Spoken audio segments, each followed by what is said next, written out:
Naturalist Sir David Attenborough has urged world leaders to think about young people at this year's UN COP26 in Glasgow. But will world leaders listen? Studies show that the majority of young people are now worried about climate change. Across the globe, they're protesting against global warming and engaging with science and policy in a way that previous generations have not. Could young people be the answer to gaining climate justice?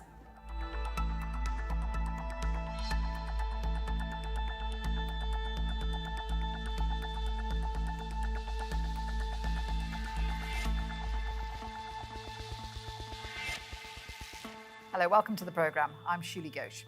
According to the UN, climate change poses a major threat to children and young people's health, nutrition, education, development, survival and future potential. Almost every child on Earth is exposed to at least one environmental disaster, such as heat waves, air pollution or flooding. So how can the voice of youth affect climate policies? Hope doesn't come from politicians, blah, blah, blah. Hope doesn't come from inaction and empty promises that everything will be all right. That they say, trust us, we are doing everything we can. And that is not hope. Hope is this. Hope is us, the people. Hope is when people gather to make change. My name is Elizabeth Wathuti. I'm from Kenya and I'm age 26. One of my hopes and expectations from COP26 is that we will begin to see more action and less of promises, pledges and commitments of what is to be done, because the gap between our words and actions keep widening each and every day.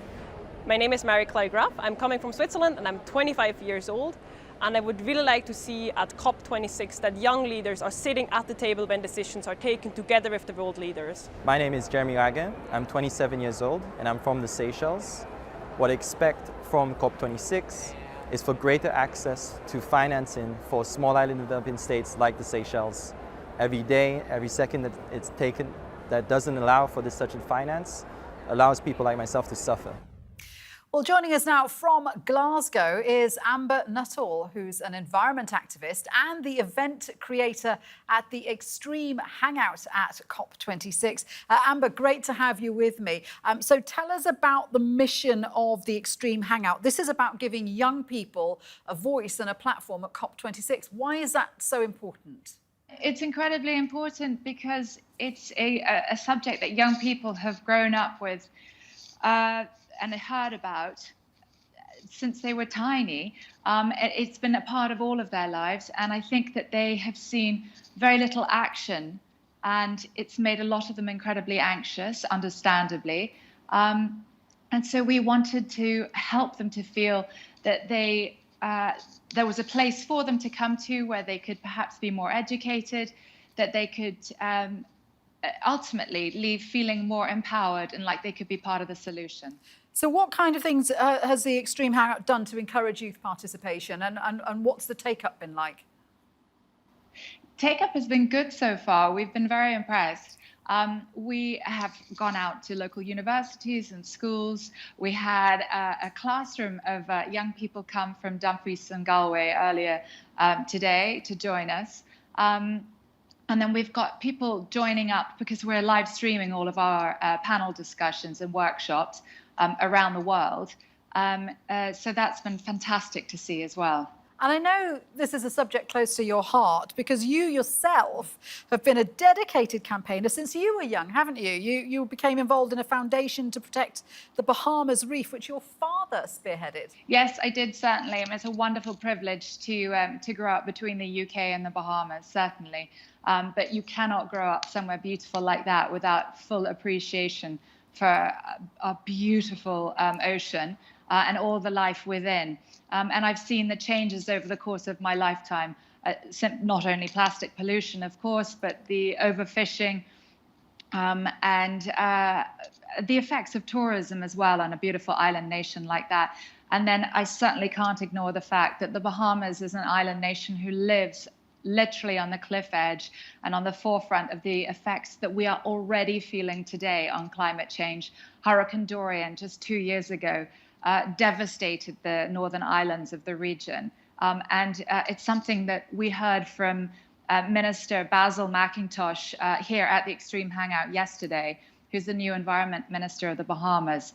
And he was telling us all about how the fact that there are still displaced peoples, and much of the Abaco and Grand Bahama Islands are still really badly affected by that hurricane 2 years ago. I mean, and these kind of extreme weather events, these are exactly the kind of things that are going to be affecting the next generation if we don't do something about it. What has been the impact of young people on the whole climate change movement? Well, I think it's perhaps brought a bit more passion and a bit more honest discussion to the tables. Sometimes I think we are all too busy trying to be grown-ups, and we forget that we are allowed to be passionate about this. And in order to bring about the change that we need to see, it's right that we do campaign hard in any way that we can. I mean, whether we see young people out on the streets with their placards or indeed gluing themselves to the side of buildings. And then we also see young people here. Today's subjects at the Extreme Hangout are green jobs.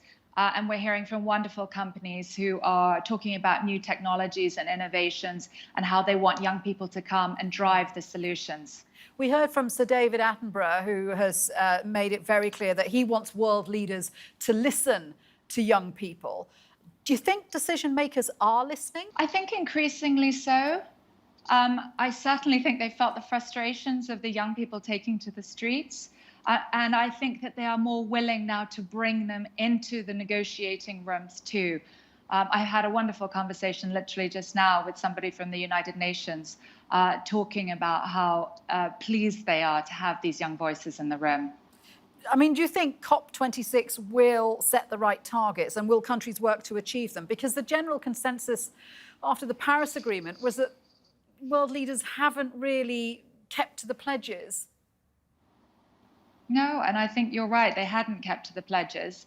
And I don't know whether they will again this time round, but we all have to keep up the pressure.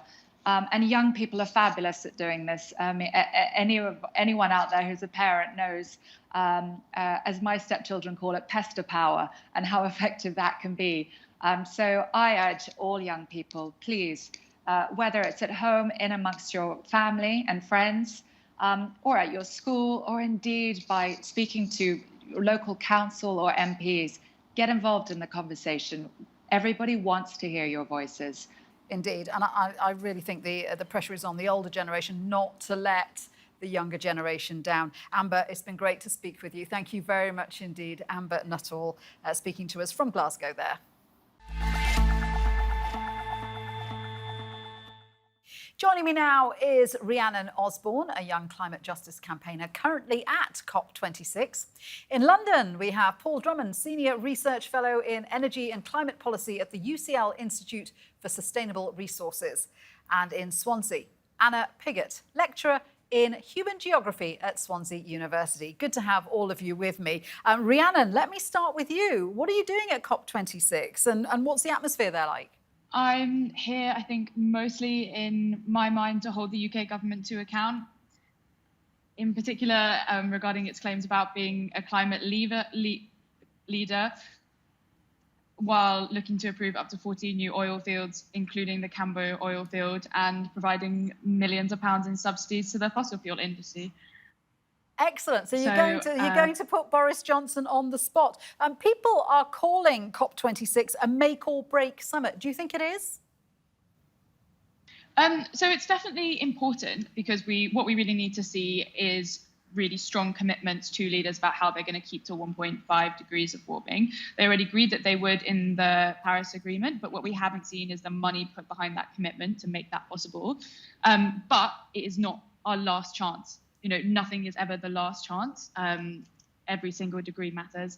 And even if we don't get the outcomes that we want from this COP, we can still keep pushing because the real people who are driving the climate movement and who are making the change are not always the people inside the COP. It's not the world leaders. It's not the companies who are sponsoring the COP. It's the grassroots activists, especially from countries that are most affected by climate change, who are really driving this. So yes, COP is important, but it's not the end of the world, and there's still so much hope, even if we don't get the demands that we want.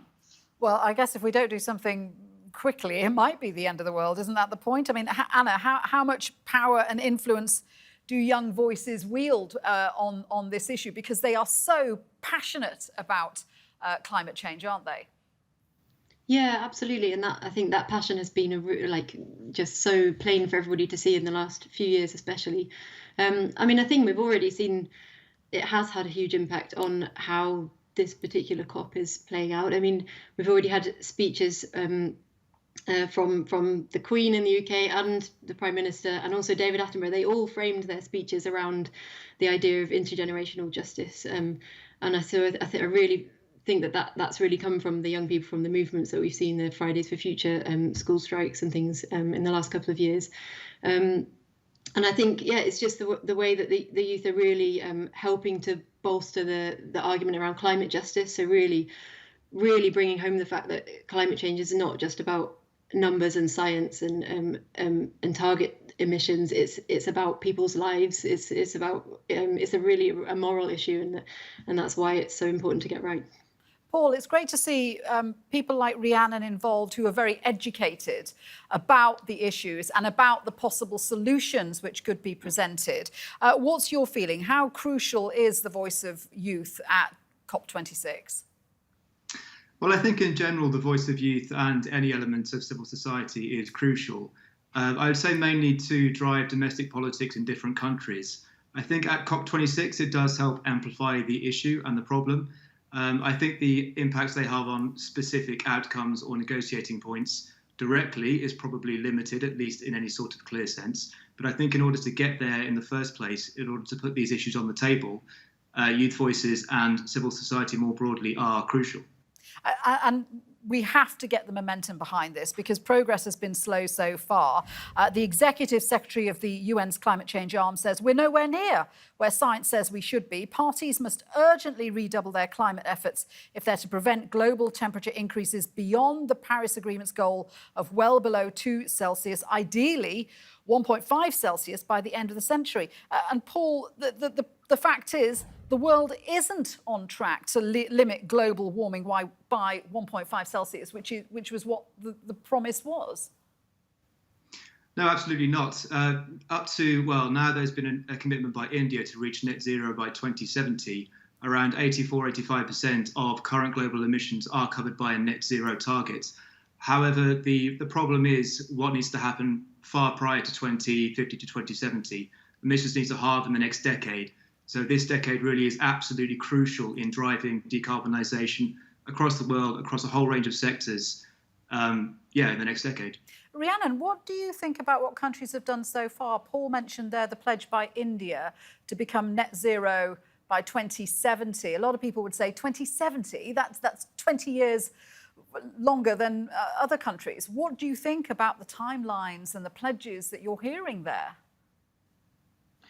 So I think you've touched on the exact point, is that a pledge is a pledge, right? It doesn't necessarily mean action. A pledge is not a guarantee that we will meet 1.5 degrees. And what I want to see is less arguing about pledges, whilst we actually absolutely do need to bring the targets, in particular for net zero targets earlier. What we really want to see is concrete action.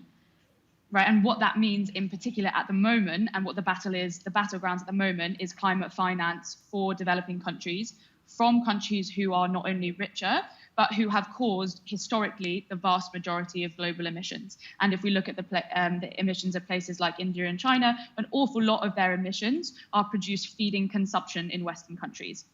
So yes, pledges are important, but they're not action. And we need to see the delivery of 100 billion a year, which is what was promised for climate finance to developing countries. We absolutely need to see that. We need to see that money handed over. It's not enough to make a net zero pledge. It's not enough to pledge that you're going to do this financing. So that's what we really want to see. And it was promised, but like so many other things, it has been delayed. Anna, I could see you nodding along to that. I mean, there are other voices which need to be listened to at COP26, aren't they? As Rhiannon says, the voice of the global south. I think the kind of irony is in a way that, I mean, COP could make a really huge difference because it is a kind of concentration of some of the world's most powerful leaders. But actually, it's because of that concentration of power that there is likely to be the most barriers to the radical kind of transformations we need to see. Like we've already seen reports that this is going to be the richest whitest COP that there has ever been. I think about 75% of plenary speaking time is for men, or is taken up by men. So we can already see that there's like huge inequalities in actually how COP is like taking place, and that really puts up enormous barriers to the kinds of transformations that Rhiannon was talking about, and the actions, the pledges the actions that follow the pledges really need to be followed through, and they need to take account of the voices from the global south, from minority nations, which by many accounts aren't getting as much of a say in this COP as they really should be. Yeah, let's listen on that subject to what the CEO of Oxfam Great Britain had to say. He was talking about the need for rich countries to live up to their promise to provide $100 billion of finance to poorer countries. We're looking for two things out of this COP: a delivery plan on how the world is going to reduce greenhouse gas emissions, and a plan to live up to the promise that every year rich countries are going to provide $100 billion of finance to poorer countries. They are long overdue on those promises, and we need out of this COP that money to materialise.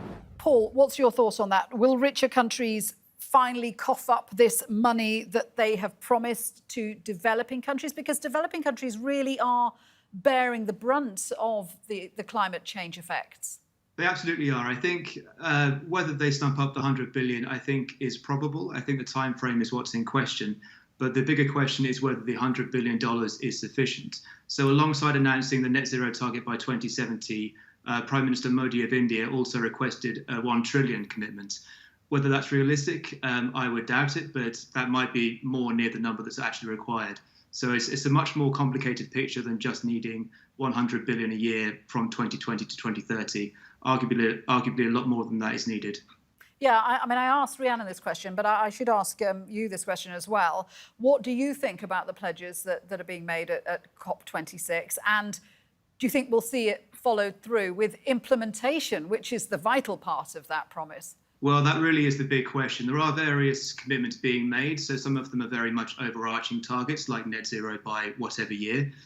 But the more interesting commitments are slightly outside the COP process itself, but those that are still the focal point, particularly of the UK government as the president of the UNFCCC at the moment. So things like phasing out coal, phasing out petrol and diesel cars. We recently had an announcement on deforestation commitments, which is crucial in many developing countries. So I think it's measuring commitment and measuring action on these different commitments and these different metrics that are more important, at the moment at least, than measuring whether or not we will achieve net zero in 2050 or beyond. And what are your thoughts on that net zero pledge, Anna? We heard from Modi of India saying that they would be carbon net zero by 2070. Other countries have made other pledges. China has made a similar pledge, I think, for 2060. Are leaders doing enough? Pledges are very worthwhile. They need to be there in order to kind of hold governments to account. But what really counts is the action and how quickly the action happens. And I've heard a lot of people mention now that it will be important to ensure that delegates agree to come back to the table, as it were, in 2 years' time to make sure that these actions are kind of going ahead. And I think, as was mentioned also at the start by Amber, that public pressure is so important, not just now as COP is going on, but afterwards, to make sure that the actions really happen. And it really boils down to just some of those kind of conversations over the dinner table that kids are having with their parents, or that people are having with their friends. It's just talking about it and letting each other know that it is something that we all care about. I think it's very easy for that public pressure to kind of drop away if we don't think that other people care. But I think something that's really galvanised around the youth movement is that actually, a lot of people do care, and it's time to do something. Yeah, I was talking to an environment activist earlier before I came to U3, who is specifically organising events for young people at COP26, and she said that the impact that young people have had in driving the momentum and the enthusiasm and to stimulate debate on this has been crucial. Rhiannon, do you feel that young people are being listened to? Do you feel your voice is being listened to? I mean, you just have to kind of look at the facts to decide if young people are being listened to. So Boris Johnson, in his speech yesterday, quoted Greta Thunberg whilst completely ignoring the demands of Fridays for Future, which is not approving any new oil and gas fields. So the International Energy Agency have said that in order to stay below 1.5 degrees, we absolutely can't approve any new oil and gas fields. And that's what the UK government is set to do. So I think politicians have realised that they can't go around ignoring young people. It looks bad, but that doesn't mean that they're implementing our demands. And I think it's important to not just think about the demands of young people, but think about the demands of people who are most affected by the climate crisis. And in the UK, that really includes low-income families who are really at risk from issues like flooding, overheating, job insecurity, food insecurity, and they're also the ones who could benefit the most from a just transition and things like a Green New Deal in the UK, which could massively improve health and inequality. No. Do you agree with Greta Thunberg did a great interview where she said, look, you keep making promises, but it's all blah, blah, blah. Do you think she's got a point? Yeah, I mean, we're on track for well more than 1.5 degrees of warming. So absolutely, the evidence is completely in line with her and her demands. And so many more people beyond her in the Fridays for Future movement, in the global youth movement, in indigenous movements, in farmers movements, all of these people, not only do they have the right to demand, the right to life and the right to a safe environment, but they have the solutions as well. Communities have the solutions, like people can redesign the future of their communities, and indigenous people have so much knowledge about land management that we can use to tackle the climate crisis. So not only are these communities absolutely essential to demanding change and getting change, but they're also the solutions and they're also the answers. And what we don't need is all of the richest and powerful leaders and companies who've put us in this crisis to be in charge of the solutions. Paul, there's statistics that show that if something isn't done, actually global temperature is going to go up by 2.7 Celsius. I mean, that's massively above the 1.5 we're trying to keep it under. How catastrophic would that be? Well, that's reaching areas that tipping points in the Earth's climate might cause very unpredictable impacts around the world. But that means that many low-income, low-lying countries simply disappear off the map. It is quite catastrophic. And, when you lay it all out like that, like Rhiannon has just done, the impact on so many different groups of people and so many different countries around the world, you think to yourself, look, this is a no-brainer. Obviously, we should be doing something and we should be doing it now. But Anna, isn't the problem, of course, that there are other groups of interests, vested interests, which argue against that? And that is one of the reasons. That plus it's difficult to make changes very quickly because we have to talk about different infrastructure and different types of energy. That is why everything is moving so slowly. I would argue that change actually can happen very quickly, and the reason that it's not is because of those vested interests that are continually blocking rapid action that could, as Rhiannon was saying, it's not just about sacrifices and cuts, it's about creating a fairer, greener, healthier, more equitable planet. And I don't think the majority of the world would actually argue against that being a good thing, but there are some vested interests who don't want to see that happen. I mean, and we know that just ahead of this COP, there were 32,000 lobbying submissions from governments, from vested interests, from fossil fuel companies to the UN who wanted scientists to water down their statements on the severity of climate change. So this is a really it's such a deep problem around climate action that I think is probably the key to really turning things around and getting rapid action. And then I think change can happen very quickly and very equitably as well. We're talking about what world leaders should be doing. What about the rest of us? What should we all be doing to cut down on our carbon footprint? Rhiannon, what should ordinary people be doing? So I think the best thing you can do as an ordinary person is recognise that you have power.